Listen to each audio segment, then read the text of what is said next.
লৈ স্বাগতম মই অভিলাষ আৰু লৈ আহিছো এটা গুৰুত্বপূৰ্ণ খবৰ অসমত একেবাৰে আন্দোলন নকৰা জাতি হৈছে সংখ্যালঘু সম্প্ৰদায় এই মন্তব্য মুখ্যমন্ত্ৰী স্পষ্ট কৈছে অসমত একেবাৰে আন্দোলন নকৰা জাতি হৈছে সংখ্যালঘু সম্প্ৰদায় আৰু তেওঁলোকে আন্দোলন নকৰে বাবে তেওঁলোকৰ লৰা ছোৱালীয়ে ইঞ্জিনিয়াৰ ডাক্তৰ হৈছে অসমৰ মেডিকেলত 400 সিট সংখ্যালঘু লোকে পায় আৰু এনেকৈ সংখ্যালঘু সম্প্ৰদায়ক লৈ বৃহৎ মন্তব্য আগবঢ়াইছে মুখ্যমন্ত্ৰীয়ে সংখ্যালঘু সম্প্ৰদায়ে আন্দোলন নকৰে কাৰণে অসমীয়া লৰা ছোৱালীতকৈ তেওঁলোকৰ মেডিকেলত সিট পোৱাৰ সংখ্যা বেছি আৰু এই সন্দৰ্ভত মুখ্যমন্ত্ৰীয়ে কি বিশেষ মন্তব্য আগবঢ়াইছে লৈ অহাৰ চেষ্টা কৰিছো জনাই আছো টাইম মেড বিগ ব্ৰেকিং ডাঙৰ খবৰ অসমত একেবাৰে আন্দোলন নকৰা জাতি হৈছে সংখ্যালঘু এই মন্তব্য মুখ্যমন্ত্ৰী ডক্টৰ হিমন্ত বিশ্ব শৰ্মাৰ আন্দোলন নকৰাৰ বাবে সংখ্যালঘু লৰা ছোৱালী হৈছে ডাক্তৰ ইঞ্জিনিয়াৰ আন্দোলনমুখী মানসিকতাৰ কাৰণে অসমৰ যুৱক যুৱতী শিক্ষা আৰু চাকৰিৰ দিশত পিছুৱাই গৈছে অসমত একেবাৰে আন্দোলন নকৰা সম্প্ৰদায়টো হৈছে সংখ্যালঘু সম্প্ৰদায় অসমৰ 1500 মেডিকেল সিটৰ ভিতৰত 400 মেডিকেল সিট সংখ্যালঘু লৰা ছোৱালীয়ে পায় যিসকলে আন্দোলন নকৰে তেওঁলোকে বছৰি মেডিকেলত 350ৰ পৰা 4টাকৈ সিট লাভ কৰে অসমীয়াই আন্দোলন কৰোতে বাকি সকলো অন্য লোকে লৈ গৈছে অসমীয়াই কেৱল আন্দোলনহে কৰিলে নামনি আৰু মধ্য অসমৰ সংখ্যালঘু লৰা ছোৱালীয়ে মেডিকেলৰ প্ৰায় 400 সিট লৈ গৈছে বিগত 10টা বছৰে অসমীয়াই কেৱল আন্দোলনৰ নামত আলোচনা আৰু চুক্তিহে কৰিলে মেডিকেল ইঞ্জিনিয়াৰিঙত অসমীয়া লৰা ছোৱালীৰ সংখ্যা নিচেই কম এনেকৈ যদি হয় তেন্তে অসমীয়া জাতিৰ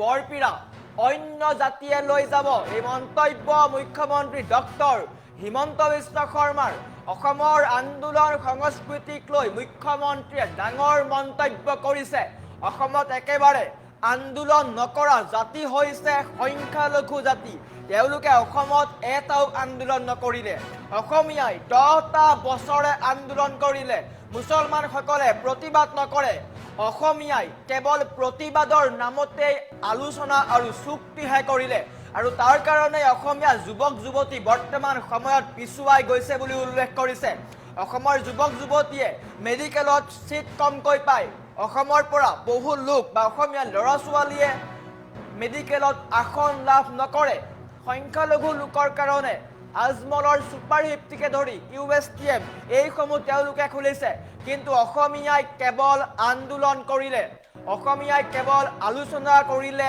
চুক্তিহে কৰিলে আন্দোলন কৰি অসমীয়া লৰা ছোৱালীৰ ভৱিষ্যত বৰ্তমান সময়ত অন্ধকাৰ হৈ গৈছে বুলি উল্লেখ কৰিছে মুখ্যমন্ত্ৰী ডক্টৰ হিমন্ত বিশ্ব শৰ্মাই বিগত 10টা বছৰে হিমন্ত বিশ্ব শৰ্মাই উল্লেখ কৰিছে বিগত 10টা বছৰে অসমীয়াই কেৱল আলোচনা কৰিলে চুক্তিহে কৰিলে মেডিকেল ইঞ্জিনিয়াৰিঙত অসমীয়া লৰা ছোৱালীৰ সংখ্যা নিচেই কম এনেকৈ যদি হয় তেন্তে কিন্তু অসমীয়া জাতিৰ বৰপিৰা অন্য জাতিয়ে লৈ যাব অসমীয়াই যিমান আন্দোলন কৰে সিমান কিন্তু অন্য কোনো সম্প্ৰদায়ে নকৰে বুলি উল্লেখ কৰিছে হিমন্ত বিশ্ব শৰ্মাই তাৰ সমান্তৰালকৈ কৈছে অসমত একেবাৰে আন্দোলন নকৰা জাতি হৈছে সংখ্যালঘু সম্প্ৰদায় তেওঁলোকে এটাও আন্দোলন নকৰে যাৰ কাৰণে বছৰি তেওঁলোকৰ লৰা ছোৱালী ডাক্তৰ হয় ইঞ্জিনিয়াৰ হয় আজমল সুপাৰ 50ৰ দৰে তাৰ সমান্তৰালকৈ USTMৰ দৰে অনুষ্ঠান আছে অসমত তেওঁলোকক বেকআপ দিবলৈ এনে ধৰণৰ অনুষ্ঠান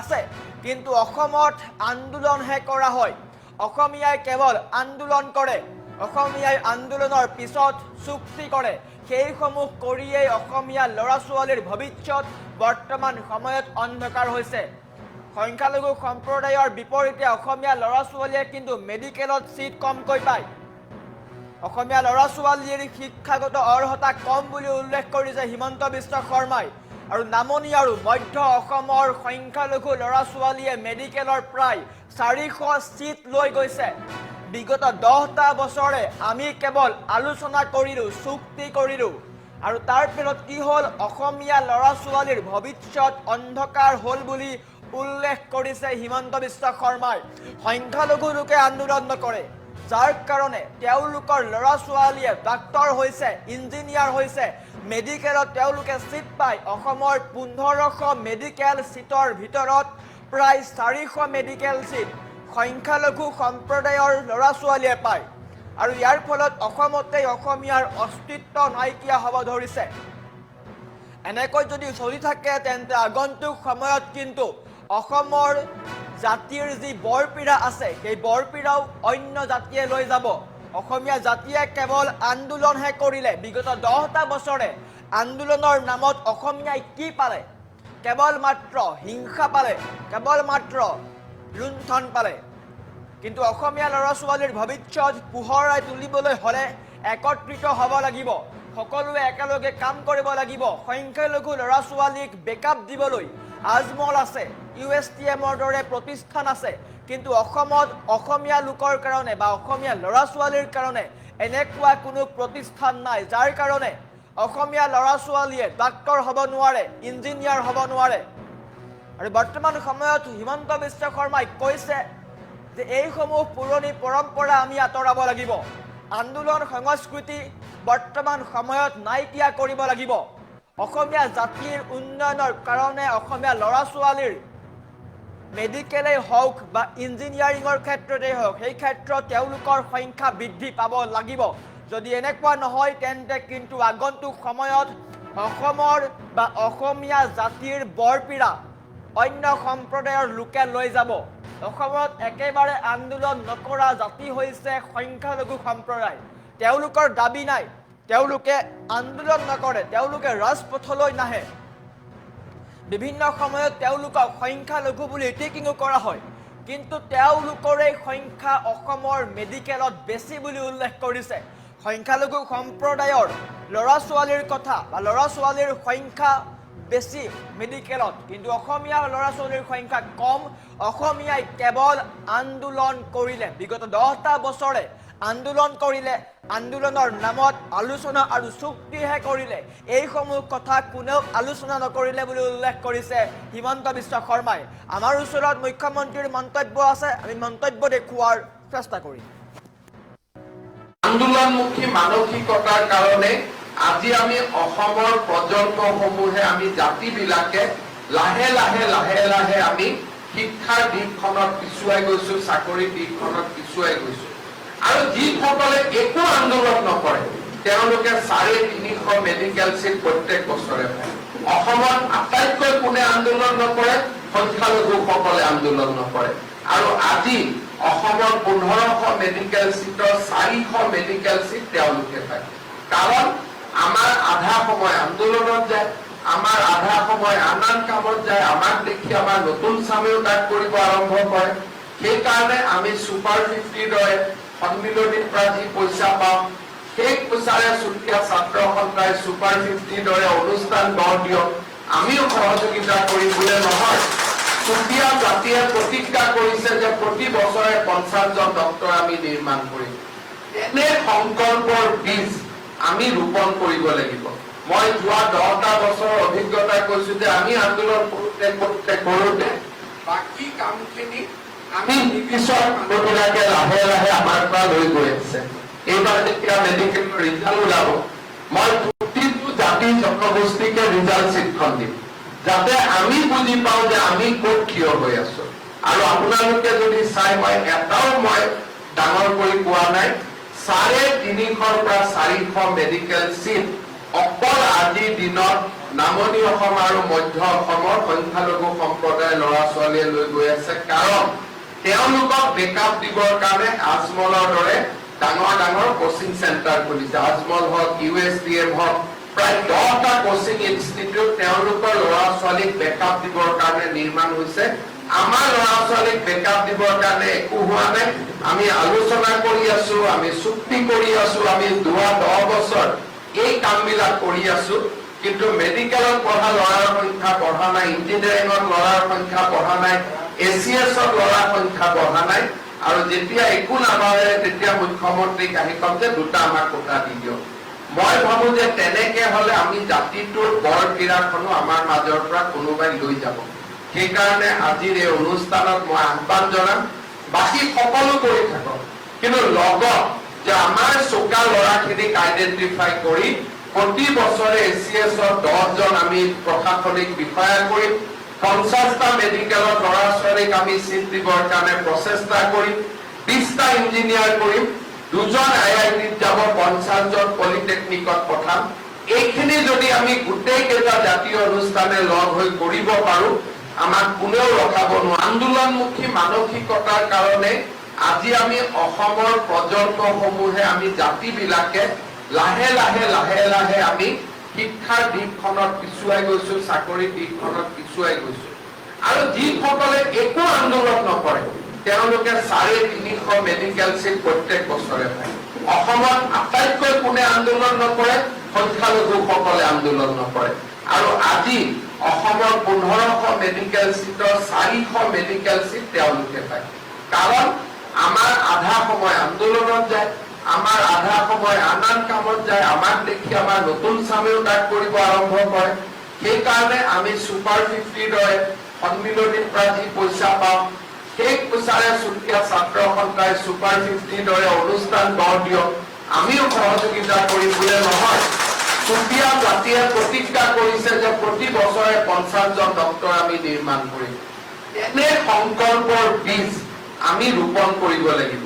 মই যোৱা 10টা বছৰৰ অভিজ্ঞতা কৈছো যে আমি আন্দোলন কৰোতে বাকী কামখিনি আমি নিৰ্দিষ্ট মানুহবিলাকে লাহে লাহে আমাৰ পৰা লৈ গৈ আছে। এইবাৰ যেতিয়া মেডিকেলৰ ৰিজাল্ট ওলাব, মই প্ৰতিটো জাতি জনগোষ্ঠীকে ৰিজাল্ট চিটখন দিম, যাতে আমি বুজি পাওঁ যে আমি ক'ত থিয় হৈ আছো। আৰু আপোনালোকে যদি চাই, মই এটাও মই ডাঙৰ কৰি কোৱা নাই, 350ৰ পৰা 400 মেডিকেল চিট অকল আজিৰ দিনত নামনি অসম আৰু মধ্য অসমৰ সংখ্যালঘু সম্প্ৰদায়ৰ ল'ৰা ছোৱালীয়ে লৈ গৈ আছে। কাৰণ তেওঁলোকক বেকআপ দিবৰ কাৰণে আজমলৰ দৰে ডাঙৰ ডাঙৰ কোচিং চেণ্টাৰ খুলিছে। আজমল হওক, USDM হওক, প্ৰায় 10টা কোচিং ইনষ্টিটিউট তেওঁলোকৰ ল'ৰা ছোৱালীক বেকআপ দিবৰ কাৰণে নিৰ্মাণ হৈছে। আমাৰ ল'ৰা ছোৱালীক বেকআপ দিবৰ কাৰণে একো হোৱা নাই। আমি আলোচনা কৰি আছো, আমি চুক্তি কৰি আছো, আমি যোৱা 10 বছৰ এই কামবিলাক কৰি আছো। কিন্তু মেডিকেলত পঢ়া ল'ৰাৰ সংখ্যা বঢ়া নাই, ইঞ্জিনিয়াৰিঙত ল'ৰাৰ সংখ্যা বঢ়া নাই, ACSত ল'ৰাৰ সংখ্যা বঢ়া নাই। আৰু যেতিয়া একো নাবাঢ়ে তেতিয়া মুখ্যমন্ত্ৰীক আহি কম যে 2টা আমাক কোটা দি দিয়ক। মই ভাবো যে তেনেকে হলে আমি জাতিটোৰ বৰ কিৰাখনো আমাৰ মাজৰ পৰা কোনোবাই লৈ যাব।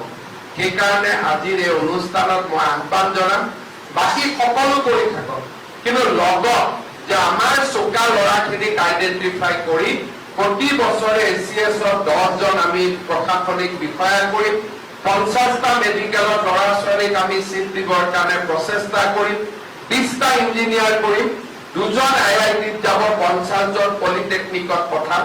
এইখিনি যদি আমি গোটেই কেইটা জাতীয় অনুষ্ঠানে লগ হৈ কৰিব পাৰো, আমাক কোনেও ৰখাব নোৱাৰে। আন্দোলনমুখী মানসিকতাৰ কাৰণে আজি আমি অসমৰ প্ৰজন্মসমূহে আমি জাতিবিলাকে লাহে লাহে লাহে লাহে আমি শিক্ষাৰ দিশখনত পিছুৱাই গৈছো, চাকৰিৰ দিশখনত পিছুৱাই গৈছো।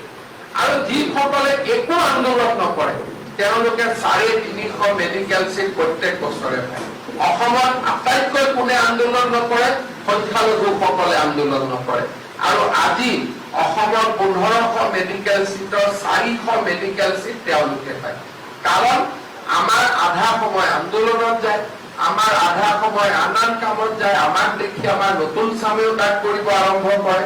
সেইকাৰণে আমি সুপাৰ 50ৰ দৰে সন্মিলনীৰ পৰা যি পইচা পাওঁ সেই পইচাৰে চুতীয়া ছাত্ৰ সন্থাই সুপাৰ 50ৰ দৰে অনুষ্ঠান গঢ় দিয়ক, আমিও সহযোগিতা কৰিম বুলিয়ে নহয়। চুতীয়া জাতিয়ে প্ৰতিজ্ঞা কৰিছে যে প্ৰতি বছৰে 50 জন ডক্তৰ আমি নিৰ্মাণ কৰিম। এনে সংকল্পৰ বীজ আমি ৰোপণ কৰিব লাগিব। মই যোৱা 10টা বছৰৰ অভিজ্ঞতা কৈছো যে আমি আন্দোলন কৰোতে বাকী কামখিনি আমি নিৰ্দিষ্ট মানুহবিলাকে লাহে লাহে আমাৰ পৰা লৈ গৈ আছে। এইবাৰ যেতিয়া মেডিকেলৰ ৰিজাল্ট ওলাব, মই প্ৰতিটো জাতি জনগোষ্ঠীকে ৰিজাল্ট চিটখন দিম, যাতে আমি বুজি পাওঁ যে আমি ক'ত থিয় হৈ আছো। আৰু আপোনালোকে যদি চাই, মই এটাও মই ডাঙৰ কৰি কোৱা নাই, 350ৰ পৰা 400 মেডিকেল চিট অকল আজিৰ দিনত নামনি অসম আৰু মধ্য অসমৰ সংখ্যালঘু সম্প্ৰদায়ৰ ল'ৰা ছোৱালীয়ে লৈ গৈ আছে, কাৰণ তেওঁলোকক বেকআপ দিবৰ কাৰণে আজমলৰ দৰে ডাঙৰ ডাঙৰ কোচিং চেণ্টাৰ খুলিছে। আজমল হওক, USDM হওক, প্ৰায় 10টা কোচিং ইনষ্টিটিউট তেওঁলোকৰ ল'ৰা ছোৱালীক বেকআপ দিবৰ কাৰণে নিৰ্মাণ হৈছে। আমাৰ ল'ৰা ছোৱালীক বেকআপ দিবৰ কাৰণে একো হোৱা নাই। আমি আলোচনা কৰি আছো, আমি চুক্তি কৰি আছো, আমি 10 বছৰ এই কামবিলাক কৰি আছো, কিন্তু মেডিকেলত পঢ়া ল'ৰাৰ সংখ্যা বঢ়া নাই, ইঞ্জিনিয়াৰিঙত ল'ৰাৰ সংখ্যা বঢ়া নাই, ACSত ল'ৰাৰ সংখ্যা বঢ়া নাই। আৰু যেতিয়া একো নাবাঢ়ে তেতিয়া মুখ্যমন্ত্ৰীক আহি কম যে 2টা আমাক কোটা দি দিয়ক। মই ভাবো যে তেনেকে হলে আমি জাতিটোৰ বৰ পীড়াখনো আমাৰ মাজৰ পৰা কোনোবাই লৈ যাব। সেইকাৰণে আজিৰ এই অনুষ্ঠানত মই আহ্বান জনাম, বাকী সকলো কৰি থাকক, কিন্তু লগত যে আমাৰ চোকা ল'ৰাখিনিক আইডেন্টিফাই কৰি প্ৰতি বছৰে ACSৰ 10জন আমি প্ৰশাসনিক বিষয়া কৰিম, 50টা